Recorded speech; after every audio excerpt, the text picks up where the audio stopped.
প্রিয় অষ্টম শ্রেণীর শিক্ষার্থীরা, শুভেচ্ছা নিও। আজকে আমি তোমাদের 2025 সালের বিজ্ঞান বিষয়ের নতুন বই থেকে অষ্টম অধ্যায় রাসায়নিক বিক্রিয়া এর অনুশীলনী থেকে সমাধান করে দেব। প্রথমে তোমাদের বলবো, যারা আমার চ্যানেলটি সাবস্ক্রাইব করো নাই তারা আমার চ্যানেলটি সাবস্ক্রাইব করবে এবং আমার সাথে থাকবে। তাহলে চলো আমরা ক্লাস শুরু করি। বিজ্ঞান অষ্টম অধ্যায় রাসায়নিক বিক্রিয়ার অনুশীলনী। শুরুতেই আছে শূন্য স্থান পূরণ করো। লক্ষ্য করো, পাঠ্য বইতে 5টি শূন্যস্থান পূরণ দেয়া আছে। তো চলো এখন আমরা এই 5টি শূন্যস্থান পূরণের সমাধান দেখে নিই।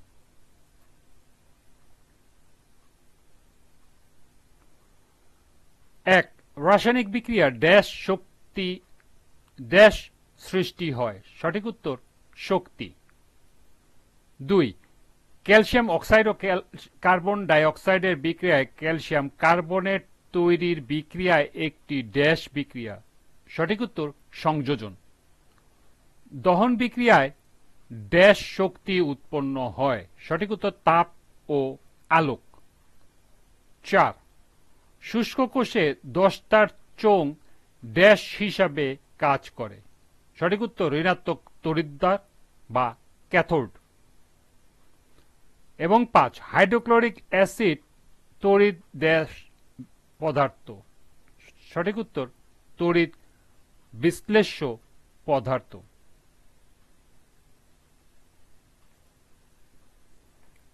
এরপরে সংক্ষিপ্ত উত্তর প্রশ্ন।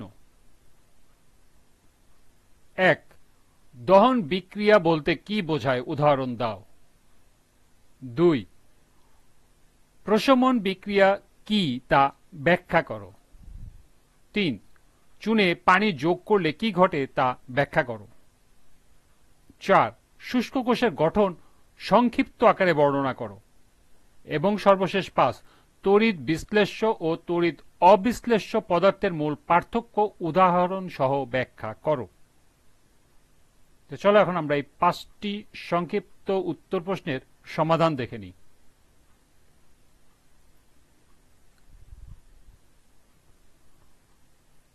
প্রথম প্রশ্ন ছিল দহন বিক্রিয়া বলতে কি বোঝায়, উদাহরণ দাও।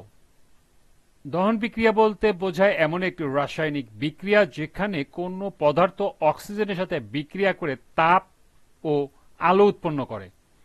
এই বিক্রিয়াকে সাধারণত জ্বালানি পোড়ানো হিসাবেও দেখা হয়। যেমন মিথেন অর্থাৎ CH4 গ্যাস অক্সিজেন বা O2 সঙ্গে বিক্রিয়া করে কার্বন ডাই অক্সাইড বা CO2 পানি H2O এবং তাপ উৎপন্ন করে। বিক্রিয়াটি এখানে দেখানো হলো। মিথেন 2টি অক্সিজেনের সাথে বিক্রিয়া করে কার্বন ডাই অক্সাইড 2 অণু পানি এবং তাপ উৎপন্ন করে।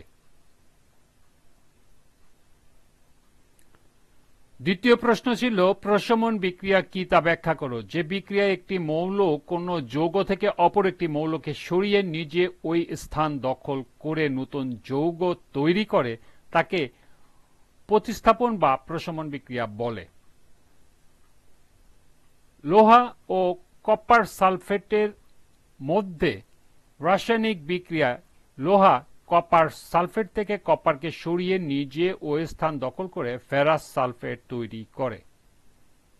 এখানে বিক্রিয়াটি দেখানো হলো Fe আয়রন বা লোহা কপার সালফেট CuSO4 এর সাথে বিক্রিয়া করে FeSO4 অর্থাৎ ফেরাস সালফেট যোগ Cu বা কপার উৎপন্ন করে।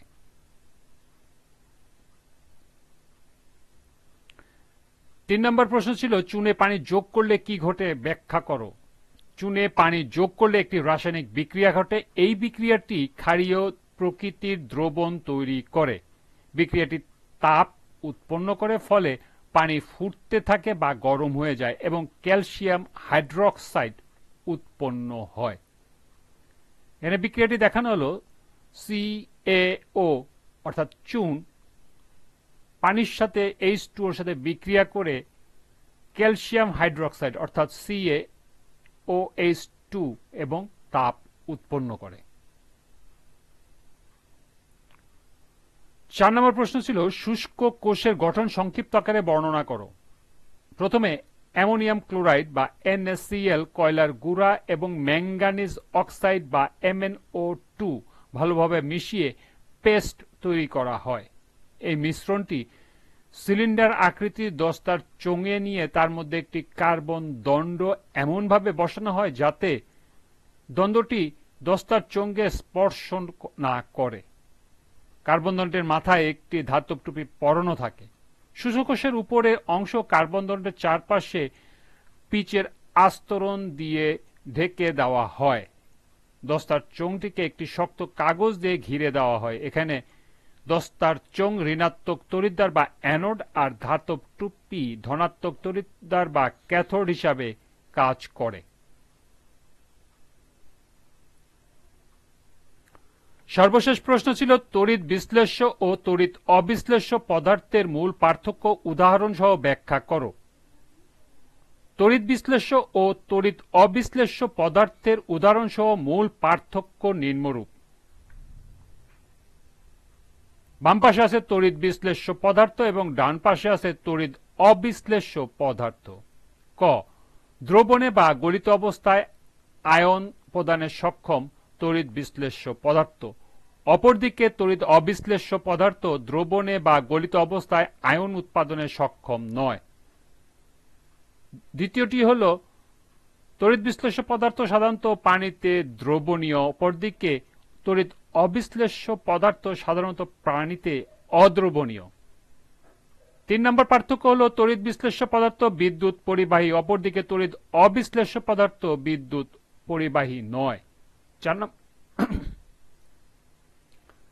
নম্বর পার্থক্য হল গলনাঙ্ক ও স্ফুটনাঙ্ক উচ্চ হয় তড়িৎ বিশ্লেষ্য পদার্থের, অপরদিকে গলনাঙ্ক ও স্ফুটনাঙ্ক নিম্ন হয় তড়িৎ অবিশ্লেষ্য পদার্থের। এবং সর্বশেষ উদাহরণ যেমন সোডিয়াম ক্লোরাইড হল তড়িৎ বিশ্লেষ্য পদার্থ আর গ্লুকোজ C6H12O6 হল তড়িৎ অবিশ্লেষ্য পদার্থের উদাহরণ। এই ছিল 5টি সংক্ষিপ্ত উত্তর প্রশ্নের সমাধান। তোমরা এগুলো এখান থেকে নোট করে নিতে পারো।